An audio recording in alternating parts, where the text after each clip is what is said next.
अस्सलामु अलैकुम वरहमतुल्लाहि वबरकातुहु। इन्नल हम्दुलिल्लाह नहमदुहु व नस्तईनुहु व नस्तगफिरुहु व नऊज़ु बिल्लाहि मिन शुरूरि अनफुसिना व मिन सय्यिआति अमालिना। मय यहदिहिल्लाहु फला मुदिल्ल लहु व मय युद्लिल फला हादिय लहु। अशहदु अल्ला इलाहा इल्लल्लाह वहदहु ला शरीका लहु व अशहदु अन्न मुहम्मदन अब्दुहु व रसूलुहु अम्मा बाद। अऊज़ु बिल्लाहि मिनश शैतानिर रजीम। बिस्मिल्लाहिर रहमानिर रहीम। या अय्युहन्नास इत्तक़ू रब्बकुमुल्लज़ी खलक़कुम मिन नफ्सिन वाहिदा व खलक़ मिन्हा ज़ौजहा व बस्स मिन्हुमा रिजालन कसीरा व निसाअ वत्तक़ुल्लाहल्लज़ी तसअलून बिही वल अर्हाम इन्नल्लाह कान अलैकुम रकीबा।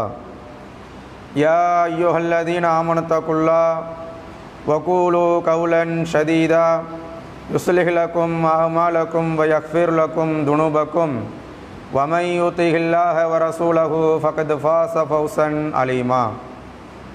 या अय्युहल्लज़ीना आमनु तक़ुल्लाह हक़्क़ तुक़ातिही व ला तमूतुन्न इल्ला व अंतुम मुस्लिमून। रब्बि इश्रह ली सदरी व यस्सिर ली अम्री वहुलुल उक़दतम मिन लिसानी यफ़क़हू क़ौली। அளவற்ற அருளாளனும் நிகரற்ற அன்புடையனுமாகிய அல்லாஹினுடைய சாந்தியும் சமாதானமும் இறுதி தூதர் நபிகள் நாயகம் ஸல்லல்லாஹு அலைஹி வஸல்லம் அவர்கள் மீதும் அவர்களின் சொல் செயல் அங்கீகாரம் ஆகிய அனைத்தையும் தன்னுடைய வாழ்க்கையில் நடைமுறைப்படுத்தி வாழ்ந்து மரணித்த சத்திய சஹாபாக்கள் சஹாபிய பெண்மணிகள் மீதும் குறிப்பாக இறைவன் கடமையாக்கிய வெள்ளிக்கிழமை தொழுகையை நிறைவேற்ற வேண்டும் என்ற உயரிய நோக்கத்தோடு இங்கு அமர்ந்து கொண்டிருக்கக்கூடிய ஆண்கள் பெண்கள் அனைவரின் மீதும் அல்லாஹினுடைய சாந்தியும் சமாதானமும் என்றென்றும் நின்று நிலவட்டுமாக. கண்ணியத்திற்குரிய எல்லாம் அல்ல அல்லாஹுவின் நல்லடியார்களே, அல்லாஹின் தூதர் அவர்கள் இறைவனுடைய மார்க்கத்தினை தங்களுடைய தோழர்களுக்கு மத்தியில் அழகான முறையிலே எடுத்து வைத்தார்கள். அதுபோன்ற நேரங்களில் இந்த மார்க்கத்தின்பால் பற்றுள்ள கொண்ட அதிக ஈடுபாடு கொண்ட தோழர்கள் அல்லாஹின் தூதரிடத்தில் சில கேள்விகளை முன்வைப்பார்கள். அல்லாஹின் தூதர் அவர்கள் பல்வேறு வணக்க வழிபாடுகளை சொன்னாலும் கூட அந்த வணக்க வழிபாடுகளையெல்லாம் உடனுக்குடனே செய்யக்கூடியவர்களாக சஹாபாக்கள் இருந்து வந்தார்கள். அதனுடைய ஆர்வமாக சில நேரங்களில் சஹாபாக்கள் அல்லாஹின் தூதரிடத்தில் வந்து சில கேள்விகளை முன்வைத்து அதன் மூலமாக அல்லாஹின் தூதர் அவர்கள் என்ன சொல்லுகிறார்களோ அதன் மூலமாக தங்களுடைய வாழ்க்கையை அமைத்து கொள்ள வேண்டும் என்ற நோக்கத்தில் சஹாபாக்கள் தங்களுடைய கேள்விகளை நபிகளார் அவர்களிடத்தில் முன்வைத்தார்கள். அந்த வரிசையில் சஹாபாக்கள் வைத்த ஒரு கேள்வி, ஐயுல் அமாலி அஹப்ப இலல்லா. அல்லாஹின் தூதரே, ஏராளமான நற்காரியங்களை வணக்க வழிபாடுகளை நீங்கள் எங்களுக்கு போதித்து இருக்கின்றீர்கள். அப்படியேப்பட்ட நல்ல நல்ல காரியங்களில் வணக்க வழிபாடுகளில் இபாதத்துகளில் சொர்க்கத்திற்கு மிக மிக நெருக்கமானது.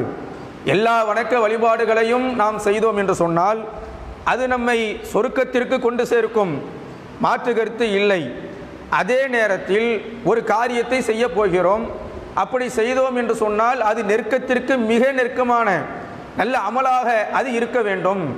அப்படியேப்பட்ட காரியத்தை நீங்கள் எங்களிடத்தில் சொல்லுங்கள் என்று நபித்தோழர்கள் அல்லாஹின் தூதரிடத்தில் கேட்ட நேரத்தில் அல்லாஹின் தூதர் அவர்கள் சொன்ன ஒரு அழகிய வணக்க வழிபாடு அஸ்ஸலாத்து அலா வக்திஹா. தொழுகையை யார் அதனுடைய நேரத்திற்கு நேரம் தொழுகிறார்களோ, வக்தினுடைய நேரத்திலே தொழுகிறார்களோ அதுதான் சொர்க்கத்திற்கு மிக நெருக்கமானது என்று அல்லாஹின் தூதர் அவர்கள் அந்த தோழருக்கு உபதேசம் செய்த, அறிவுரை செய்த, சொர்க்கத்திற்கு மிக நெருக்கமான காரியமாக சொன்ன ஒரு வணக்க வழிபாடு தொழுகை. அந்த தொழுகையை அதனுடைய நேரத்தில் தொழுவது.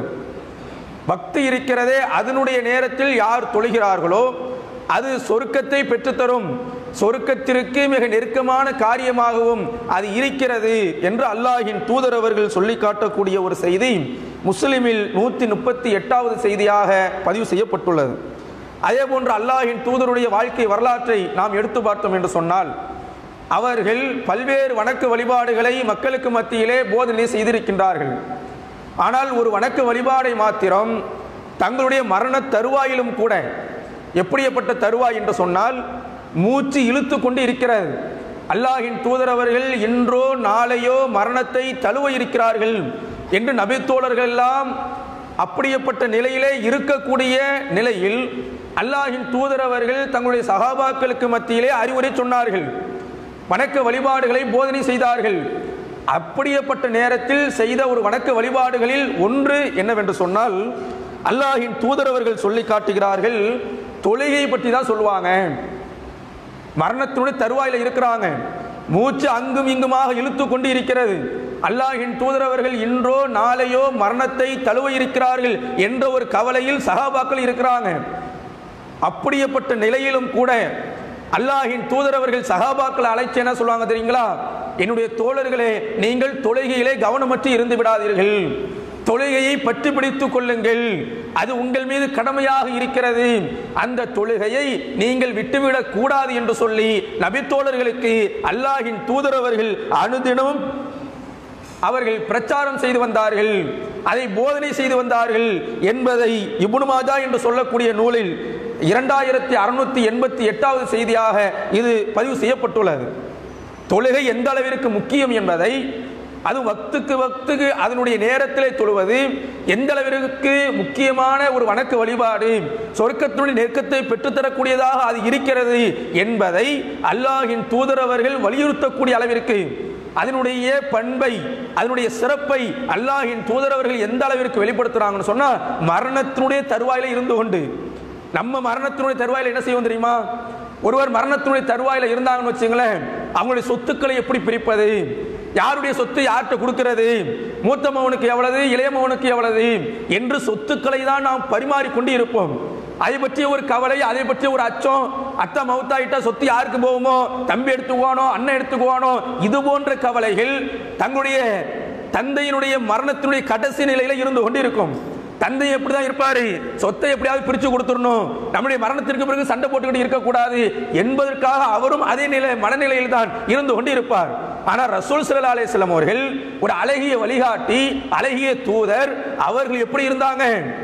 சஹாபாக்களை அழைத்து சொத்துக்களை பிரித்து கொடுப்பதிலோ, அல்லது எனக்கு பிறகு இருக்கக்கூடிய ஆட்சி அதிகாரம், என்னுடைய சொத்துக்கள், என்னுடைய வாரிசுகள், இது போன்று அவர்கள் நடந்து கொள்ள வேண்டும் என்ற உபதேசத்தை செய்தார்களா என்று கிடையாது. என்ன செஞ்சாங்க? தொழுகை நம் மீது கடமையாக்கப்பட்டு இருக்கிறது, அந்த தொழுகையை நீங்கள் கவனமற்று இருந்து விடாதீர்கள், அது கரெக்டான முறையில் நீங்க தொழுவுங்க, அது சொர்க்கத்தினுடைய நெருக்கத்தில் இருந்து கொண்டிருக்கிறது என்று மரணத்தினுடைய தருவாயிலும் கூட அல்லாஹ்வின் தூதர் அவர்கள் தொழுகையை மையப்படுத்தி தான் அவர்கள் பிரச்சாரம் செய்திருக்கிறார்கள். அதைத்தான் சஹாபாக்களுக்கு மத்தியிலே அழகான முறையிலே வலியுறுத்தி இருக்கிறார்கள்.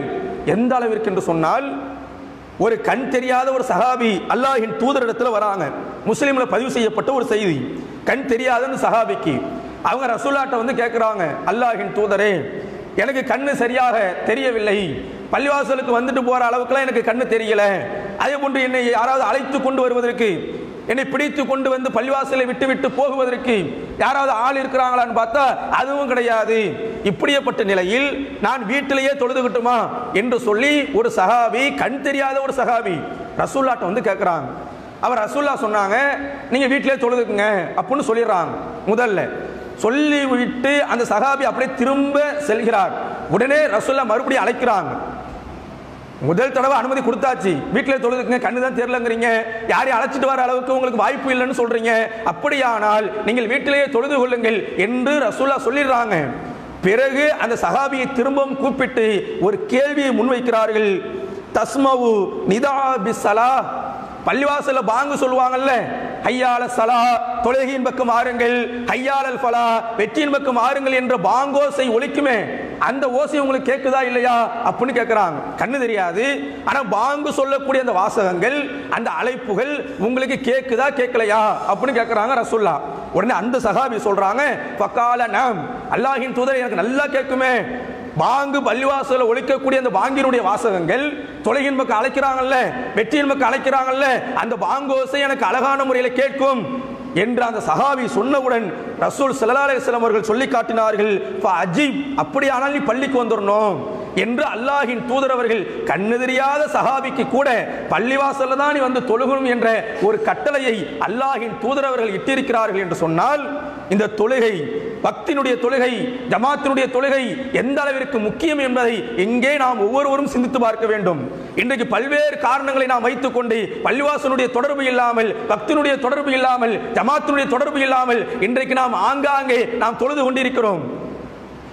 ஆனால் அல்லாஹ்வின் தூதர் அவர்கள் என்ன வலியுறுத்துறாங்க, கண்ணு தெரியாத சஹாபியாக இருந்தாலும் கூட அவர்கள் கேட்ட கேள்விக்கு, உனக்கு கண்ணு தெரியாது ஆனால் பாங்கோசம் உனக்கு கேட்குதுல, அப்படியானால் நீ பள்ளிவாசல்ல தான் வந்து தொழுதுட்டு போகணும், ஜமாத்தா தான் வந்து தொழுதுட்டு போகணும், அதனுடைய சிறப்பு மகத்துவமானது, அது உனக்கு சொர்க்கத்தையே பெற்றுத்தரும். அங்கு அல்லாஹ்வின் தூதர் அவர்கள் அவர்களை சிரமப்படுத்த வேண்டும் என்பது நோக்கம் அல்ல.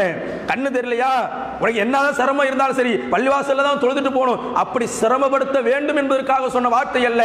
நீ கண்ணு தெரியாமல் இருந்தாலும் கூட நீ பள்ளிவாசல்ல வந்து தொழுதால், பக்தி தொழுகை தொழுதால், ஜமாத்தோடு நீ தொழுதீர்கள் என்று சொன்னால் உனக்கு சொர்க்கம் கிடைக்குமே, அந்த சொர்க்கத்தை அடைவதற்காக, அந்த சொர்க்கத்தை நீ பெறுவதற்காக நீ பள்ளிவாசல்ல வந்து தொழுதுட்டு போ என்று சொல்லி அல்லாஹ்வின் தூதர் அவர்கள் இந்த அளவிற்கு வலியுறுத்தி சொல்லுகிறார்கள் என்று சொன்னால், நாம் இந்த உலகத்திலே வாழக்கூடிய இந்த நேரத்தில், இந்த கால சூழ்நிலையில் இன்றைக்கு பல்வேறு காரணங்களை சொல்லி நாம் பள்ளிவாசலுடைய தொடர்பை முறித்து கொண்டு வாழ்கிறோமே.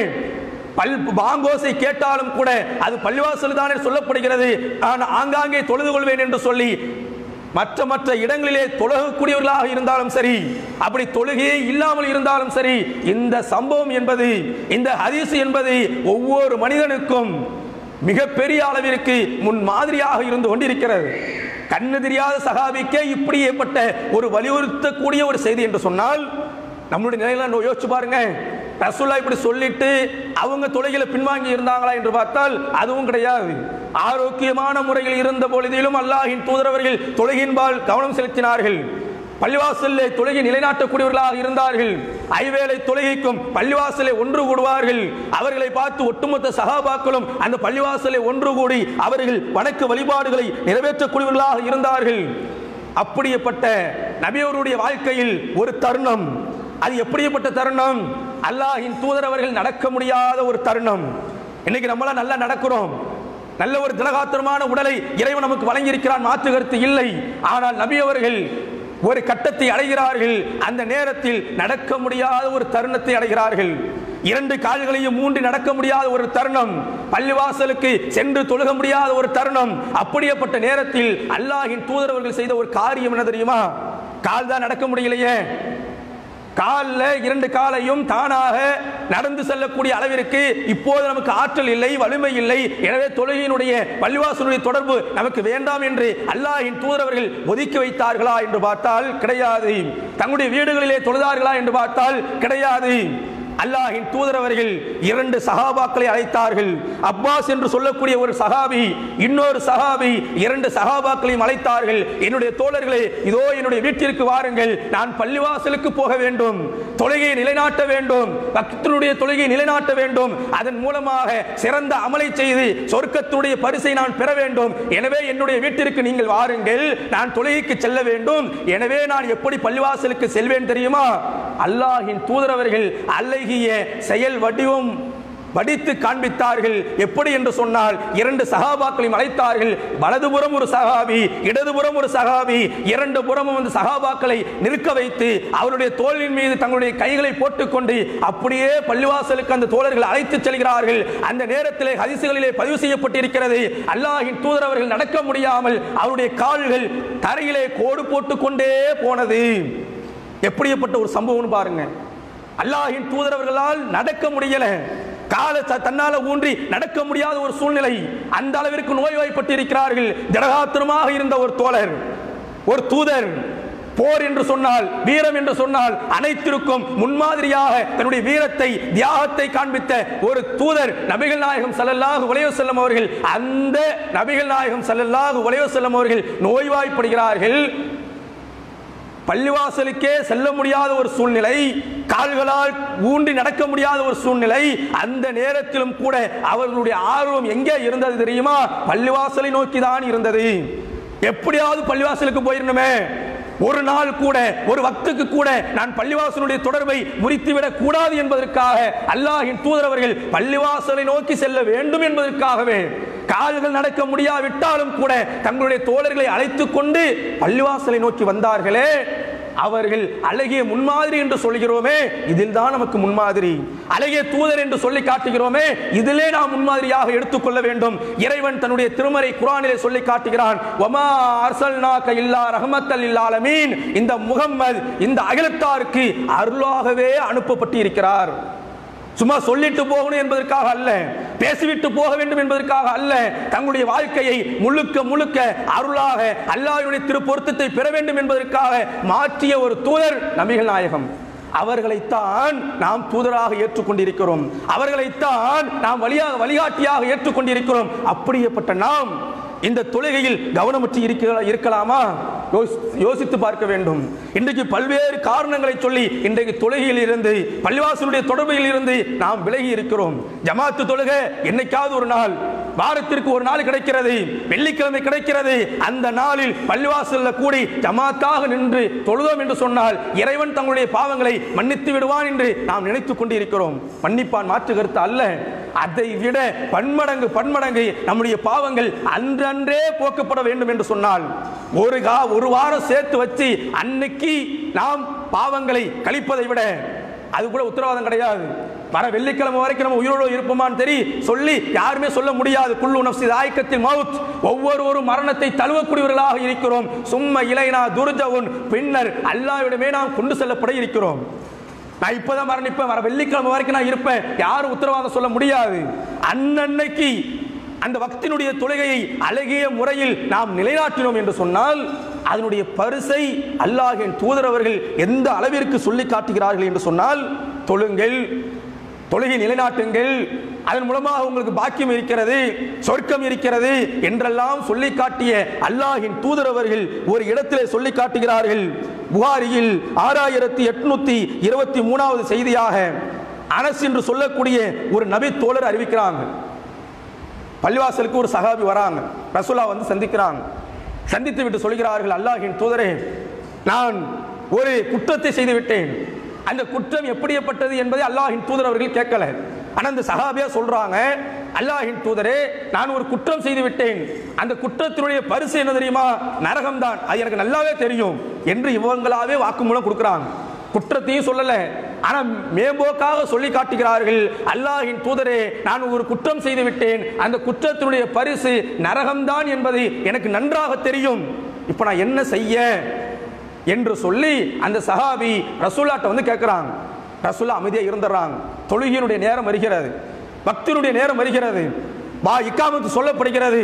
ரசூல் ஸல்லல்லாஹு அலைஹி வஸல்லம் அவர்கள் இமாமத்தாக நின்று தொழுகை நடத்துகிறார்கள். அந்த கேள்வி கேட்டு வந்தாங்கல்ல, நான் ஒரு குற்றம் செஞ்சுட்டேன், அது நரகத்திற்குரிய ஒரு குற்றம் தான், நான் என்ன செய்ய என்று கேட்டார்களே, அந்த சஹாபி பின்னாடி நின்று தொழுகிறாங்க. தொழுகை முடிகிறது. உடனே ரசூல் ஸல்லல்லாஹு அலைஹி வஸல்லம் அவர்கள் அந்த சஹாபியை திரும்ப அழைக்கிறார்கள். என்னுடைய தோழரே, நீங்க ஒரு கேள்வி கேட்டீங்கல்ல, அது திரும்பவும் கேளுங்கள் என்று கேட்கிறாங்க. அப்போது அந்த சஹாபி சொல்லி காட்டினார்கள், அல்லாஹ்வின் தூதரே, நான் ஒரு குற்றம் செய்து விட்டேன், அந்த குற்றம் என்னை நரகத்திற்குத்தான் நிச்சயமாக கொண்டு செல்லும், அந்த நரகத்திலிருந்து நான் பாதுகாவல் தேட வேண்டும் என்று சொன்னால், அந்த நரகத்திலிருந்து நான் தப்பிக்க வேண்டும் என்று சொன்னால் நான் என்ன செய்ய வேண்டும், எந்த அமலை செய்தால் என்னை இறைவன் சொர்க்கத்துக்கு கொண்டு சேர்ப்பான் என்று சொல்லி அந்த சஹாபி திரும்பவும் கேட்கும் பொழுது அல்லாஹ்வின் தூதர் அவர்கள் சொல்லி காட்டினார்கள், இப்ப நீ தொழுதியில நான் ஜமாத்தாக நின்று தொழுவித்தேன், எனக்கு பின்னால் நின்று தொழுதாயே, அதன் மூலமாக உன்னுடைய பாவத்தை அல்லாஹ் போக்கிவிட்டான். கூடுதலாக இறைவன் என்ன செய்தான் தெரியுமா? உனக்காக நன்மையை பதிவு செய்திருக்கிறான் என்று சொல்லி அல்லாஹ்வின் தூதர் அவர்கள் அந்த இடத்தில் அந்த தோழருக்கு சொன்ன அறிவுரையை நாம் பார்க்கலாம். நாம் ஐவேளை தொழுகையை அழகான முறையில் பள்ளிவாசலில் பேணக்கூடியவர்களாக இருந்தோம் என்று சொன்னால், ஜமாத்தாக தொழுதோம் சொன்னால் 27 மடங்கு நன்மையை பெற்றுத்தரக்கூடியதாக இந்த தொழுகை இருக்கிறது. அப்படியேப்பட்ட தொழுகையை அல்லாஹ்வின் தூதர் அவர்கள் வலியுறுத்தி சொல்லிக்கொண்டே இருக்கிறார்கள். உங்களுடைய பாவங்கள் எல்லாம் மன்னிக்கப்படணுமா? மனிதர்களாக இருக்கக்கூடியவர்கள் யாராக இருந்தாலும் சரி, அவர்கள் எவ்வளவு பெரிய அறிஞர்களாக இருந்தாலும் சரி, விஞ்ஞானத்தில் மிகப்பெரிய அளவிற்கு உயர்ந்து நின்றாலும் சரி, மனிதர்களாக படைக்கப்பட்ட யாராக இருந்தாலும் சரி, தவறு இழைக்கக்கூடியவர்கள் தான்.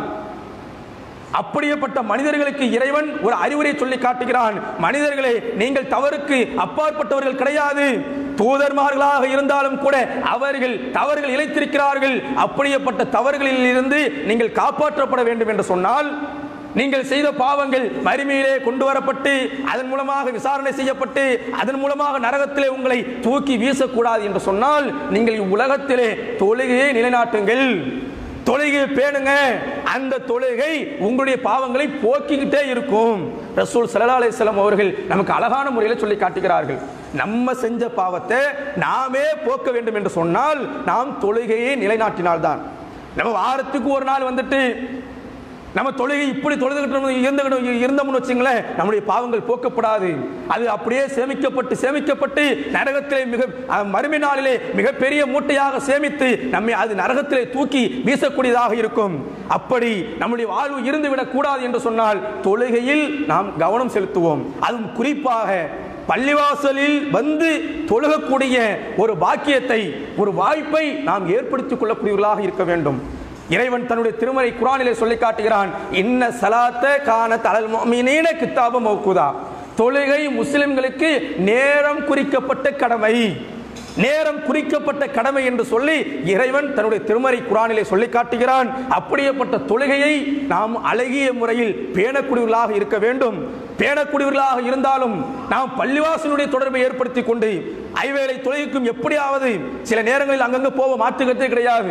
எல்லாரும் கரெக்டா எல்லா நாளிலும் 5 வேளை வந்துருவோம் சொல்ல முடியாது. நம்முடைய வேலை நிமித்தம் சில நேரங்களில் ஆங்காங்கே செல்வோம். அதையெல்லாம் தாண்டி ஒரு நாளைக்கு எப்படியாவது நான் பள்ளிக்கு போயிடணும் என்ற எண்ணத்தோடு இன்றைக்கு நாம் அந்த வாய்ப்பை ஏற்படுத்திக் கொள்ளக்கூடியவர்களாக இருக்க வேண்டும். அல்லாஹ்வின் தூதர் அவர்கள் சொல்லி காட்டினார்கள், ஒரு அழகான ஒரு ஓமையை சொல்லி காட்டினார்கள். உங்களுடைய 5 வேளை குளிக்கிறார் ஒரு நாளைக்கு, அதன் காரணத்தினால் அவருடைய மேனியில் எந்த அழுக்குமே இருக்காது என்று சொன்னவுடன் அல்லாஹ்வின் தூதர் அவர்கள் சொல்லி காட்டினார்கள், இதே போன்றுதான் ஒரு மனிதன் 5 வேளை தொழுதான் என்று சொன்னால் அவருடைய பாவங்கள் எல்லாம் இவ்வுலகத்திலே போக்கப்பட்டு அவருடைய மரணத்திற்கு பிறகு சொர்க்கவாசியாக எழுப்பப்படுவான் என்று தொழுகை எவ்வளவோ. அந்த மனிதர்களை பார்த்து இறைவன் கேட்கக்கூடிய முதல் கேள்வி, ரமலானுடைய மாதத்திலே நோன்பு நோற்றாயா என்று கேட்க மாட்டான். உன்னுடைய பொருளாதாரத்தை வாரி வழங்கினாயா என்று கேட்க மாட்டான். முதல் கேள்வி அல்லாஹ்வின் தூதர் அவர்கள் சொல்லி காட்டினார்கள், தொழுகையை குறித்து தான் கேட்பான். தொழுகையை பற்றி தான் ஃபர்ஸ்ட் கேள்வியே. அந்த கேள்விக்கே நம்மள்ட்ட பதில் இல்லைன்னு சொன்னா நாம் நரகத்திற்குரியவர்களாக மாறிவிடுவோம். அதற்கு அஞ்சி நாம் அழகான முறையில் தொழுகையை நிலைநாட்டக்கூடியவர்களாக, கண் தெரியாத சஹாபிக்கே பள்ளிவாசலுடைய தொடர்பை நீ வைக்க வேண்டும் என்று சொல்லி காட்டினார்கள் என்று சொன்னால் நம்மை அவர்களோடு ஒப்பிட்டு பார்த்து பள்ளிவாசலுடைய தொடர்பை ஏற்படுத்திக் கொள்ளக்கூடியவர்களாக, 5 வேளை வக்தினுடைய தொழுகை அழகான முறையில் தொழுகக்கூடியவர்களாக ரப்புல் ஆலமீன் நம் அனைவரையும் ஆக்கி அருள்வானாக. அஸ்ஸலாமு அலைக்கும்.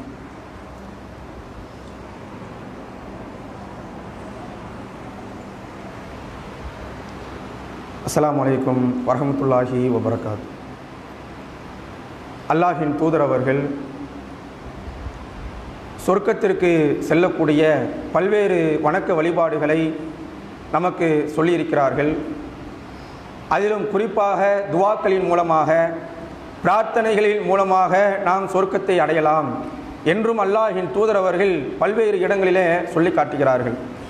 நபிகளார் சொன்ன ஒரு செய்தி, ஒரு துவாவை சொல்லி காட்டி அந்த துவாவை யார் காலையில் ஓதிவிட்டு மாலை வருவதற்குள் மரணிக்கிறார்களோ, காலையில் இந்த துவா ஓதுறாங்க, ஓதிட்டு மாலை வருவதற்குள் மரணிக்கிறார்களோ அவங்க சொர்க்கவாசி. அடுத்தது சாயந்தரம் அவர் அடைஞ்சிட்டார், சாயந்தரம் வேலையை அவர் அடைஞ்சிட்டாங்க, சாயந்தரம் அந்த துவாவை மறுபடியும் ஓதுகிறார், அப்படி ஓதிவிட்டு காலை பொழுதை அடைவதற்கு முன்பாக அவர் மரணித்து விட்டால் அவர் சொர்க்கவாசி என்று அல்லாஹ்வின் தூதர் அவர்கள் ஒரு அழகிய துவாவை, இஸ்திக்ஃபார் என்று சொல்லக்கூடிய அழகிய பிரார்த்தனையை நமக்கு கற்றுத்தராங்க. அல்லாஹும்ம அன்த ரப்பி லா இலாஹ இல்லா அன்த ஹலக்தனி வ அன அப்துக்க வ அன அலா அஹ்திக்க வ வஹ்திக்க மஸ்ததக்து அஊது பிக்க மின் ஷர்ரி மா சனக்து அபூலக பினிஅமத்திக அலைய வ அபூலக பிதன்பி ஃபக்ஃபிர்லி ஃப இன்னஹு லா யக்ஃபிரு துனூப இல்லா அன்த என்று சொல்லக்கூடிய இந்த இஸ்திக்ஃபார், இந்த பிரார்த்தனை, இந்த துவா, இதை காலையில் ஓதிவிட்டு சாயந்தரம் வருவதற்குள் மரணித்து விட்டோம் என்று சொன்னால் சொர்க்கவாசியாகவே மரணிக்கிறோம். அதே போன்று சாயந்தர வேளை அடைந்துவிட்டு அந்த நேரத்தில் ஓதிவிட்டு காலை பொழுதை அடைவதற்கு முன்பாக நாம் மரணித்தோம் என்று சொன்னால் சொர்க்கவாசியாக மரணிக்கக்கூடிய எந்த வேலை நிமித்தமாக இருந்தாலும் சரி, இந்த துவாவை ஓதிட்டு அதே நிலையில் நம்ம மரணிச்சோம்னு சொன்னால் சொர்க்கவாசி என்ற அடையாளத்தோடு பட்டத்தோடு மரணிக்கக்கூடிய வாய்ப்பை இந்த இஸ்திக்ஃபார் என்று சொல்லக்கூடிய இந்த பிரார்த்தனை நமக்கு சொல்லி காட்டுகிறது. இதையும் நாம் மனனம் செய்து ஒவ்வொரு நாளும் ஓதக்கூடியவர்களாக நம்முடைய குடும்பத்தார்களுக்கு, நம்முடைய பிள்ளைகளுக்கும் அதை கற்றுத்தரக்கூடியவர்களாக வல்ல ரப்புல் ஆலமீன் நம் அனைவரையும் ஆக்கியருள்வானாக. அஸ்ஸலாமு அலைக்கும் வரஹ்மத்துல்லாஹி வபரகாத்துஹு.